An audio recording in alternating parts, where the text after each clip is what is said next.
Nicht alle Geschichten entspringen der Fantasie.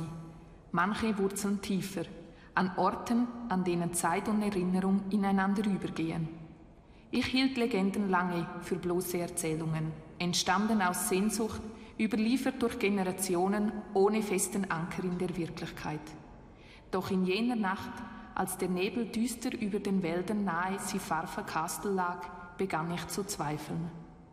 Die Schatten schienen lebendig, die Stille zu sprechen, und plötzlich war das, was ich für Vergangenheit hielt, Wirklichkeit und ganz nah.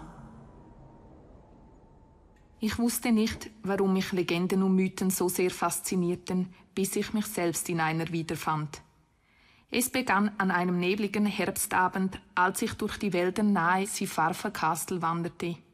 Die Luft war erfüllt vom Geruch feuchten Laubs und die Schatten der Bäume tanzen im Schein des Lichts meiner Taschenlampe.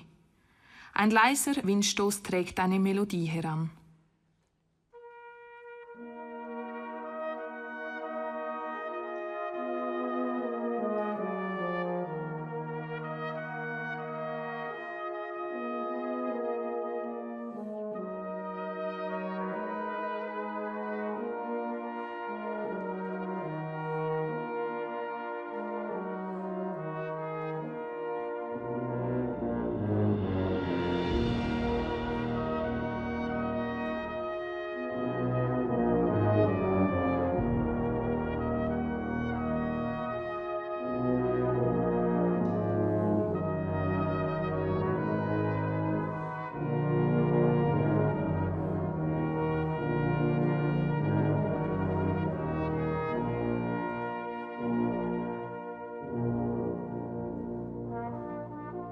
Ein altes Lied, das von einer verlorenen Seele erzählte, die auf der Suche nach Erlösung durch die Nacht wanderte.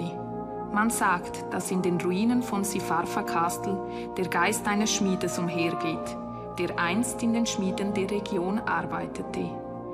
Ich kann das Hämmern hören, das in der Dunkelheit widerhallt. Es hieß, er habe ein geheimnisvolles Schwert geschmiedet, das niemals rostete, doch bevor er sein Werk vollenden konnte, sei er auf eine mysteriöse Art verschwunden.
Ich fröstle, als ich weiter den steinigen Weg Richtung Kastel laufe.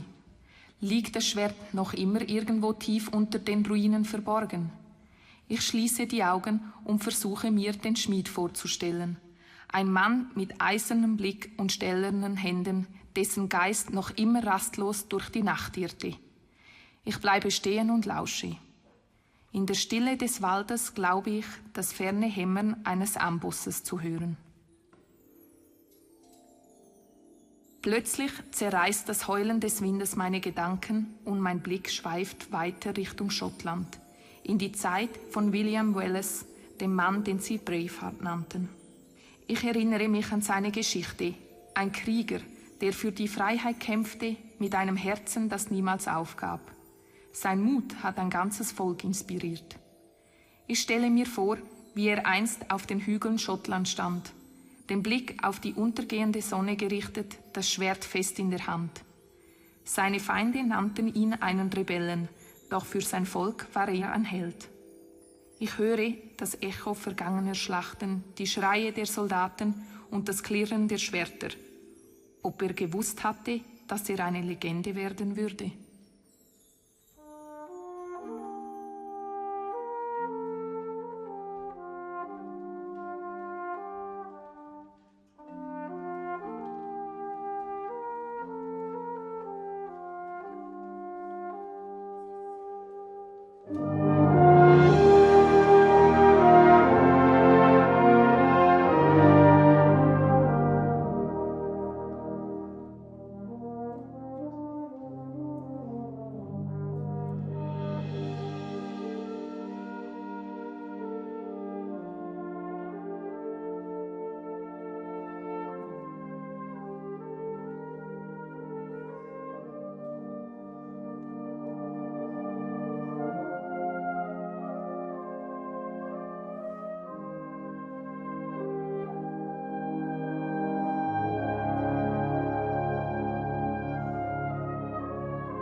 Jeder Schritt, den ich tiefer in den nebligen Wald gehe, bringt mich näher zu den verlorenen Seelen. Versunken in meinen Gedanken höre ich eine Melodie. Eine, die mich noch tiefer in die Welt der Mythen zog.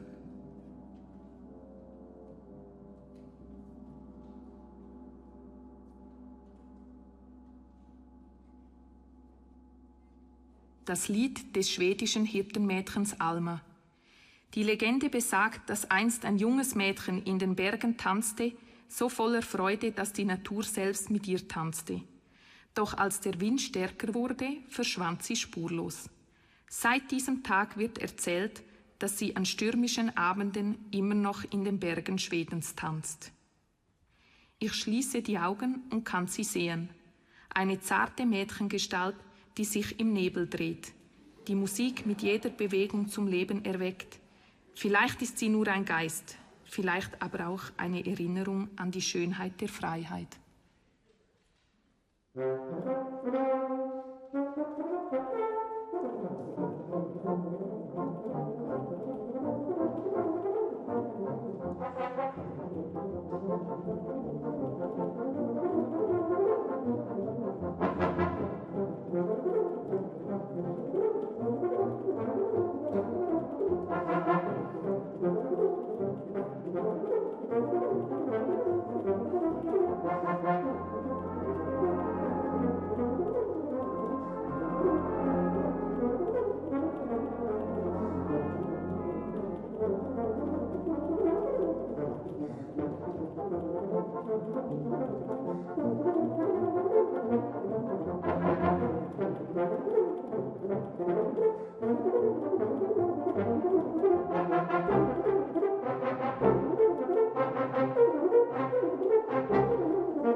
Ich richte mich langsam wieder auf, um noch tiefer in den nebligen Wald zu laufen, als ein fernes Klingen, wie Schwertklinge auf Schwertklinge durch die Stille hallt. Ein weiterer Klang, der mich aus meiner Müdigkeit reißt und meine Beine vorantreibt. Der Rhythmus der Legenden scheint mich weiterzutragen, als würde er mir den Weg weisen. Und dann erscheint plötzlich vor mir ein weiterer Name aus den sagenumwobenen Legenden. Richard Löwenherz, der König, der mehr Krieger als Monarch war. Ein Mann, der im Feuer der Kreuzzüge lebte, dessen Herz nicht in der Krone Englands, sondern auf dem Schlachtfeld schlug. Man sagt, sein Mut war so groß, dass selbst seine Feinde ihn achteten.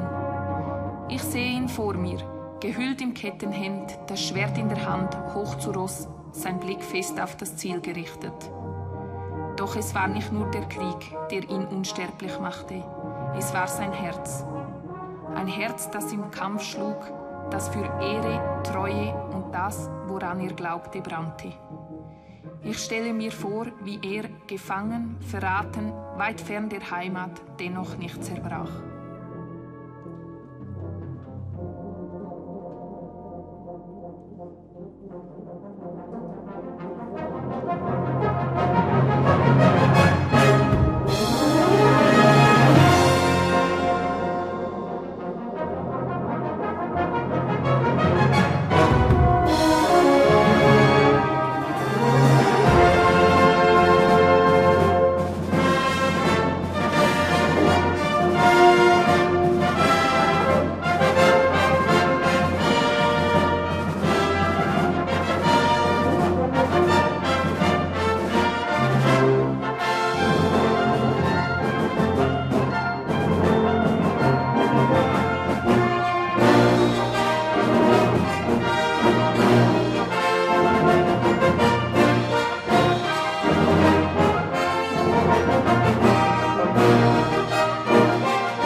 Ich schaue mich im Wald um.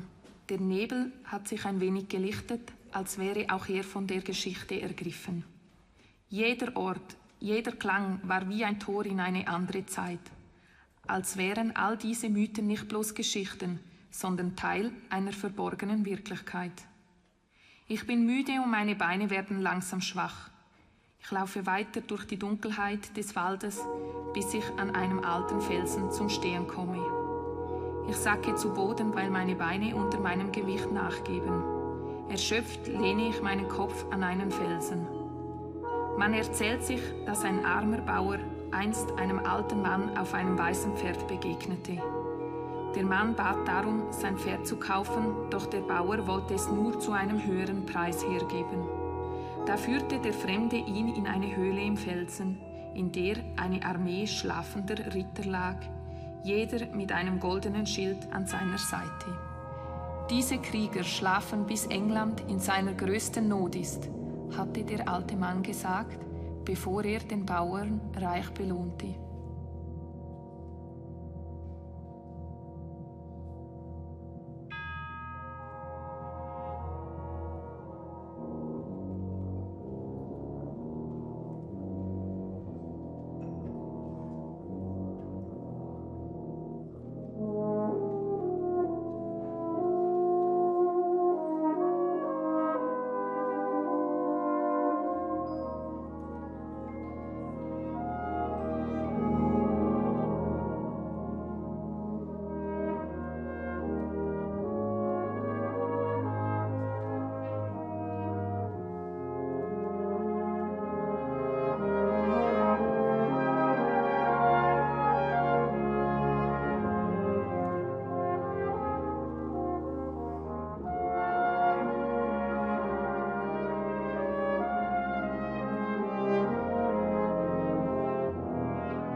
Ich streiche mit den Fingern über das kalte Gestein und frage mich, ob tief in der Erde tatsächlich Krieger ruhen, bereit, eines Tages zurückzukehren, und atme tief ein und aus.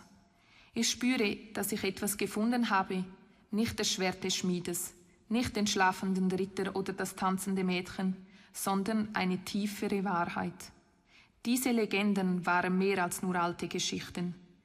Sie sind der Spiegel von Mut, Verlust und einer großen Sehnsucht und vielleicht auch von mir selbst. Sie leben weiter in Liedern, in Erzählungen, in den Herzen der Menschen. Vielleicht ist das der wahre Grund, warum ich mich von Mythen und Legenden so angezogen fühle. Sie erinnern uns daran, dass Mut, Hoffnung und Sehnsucht niemals aus der Welt verschwinden dürfen. Ich nehme meine Taschenlampe und trete zurück aus der Dunkelheit, mitten ins Hier und Jetzt, zurück in mein Schlafzimmer, begleitet von den Melodien der Vergangenheit und merke, alles nur ein Traum.